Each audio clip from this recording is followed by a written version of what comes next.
Hello guys, welcome back to the channel. If you are new here today and if you want this type of balance in your trust wallet account, just follow the steps and stay truly impressed by this type of balance. Like 100,000, like who got that? But first you need to switch your wallet. Let me switch it back to my normal wallet. My empty wallet, I mean. My empty wallet. Open it. Oh, what well, okay, so let's go. I'll go back my settings and click on wallet, that up there, and click on that cross sign, like, and create a new wallet. And I'm going to use the BNB. I've not tried this binance smart chain, but you can try it on your own if you like.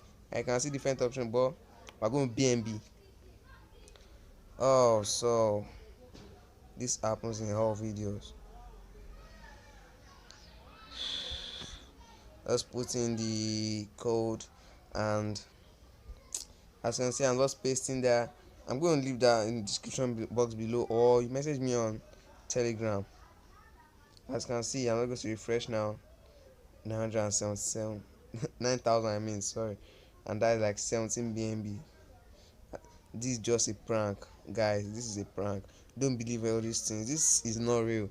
It's not just easy to just have like 17 BNB. That's totally fake, totally rubbish, totally fake. As you can see, I can't do anything. It's a watch wallet. Like some people are asking me today, this is a watch wallet.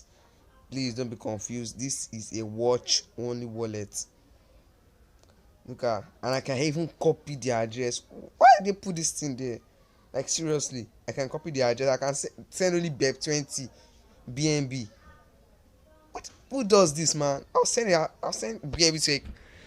Why can I copy and I can't transact?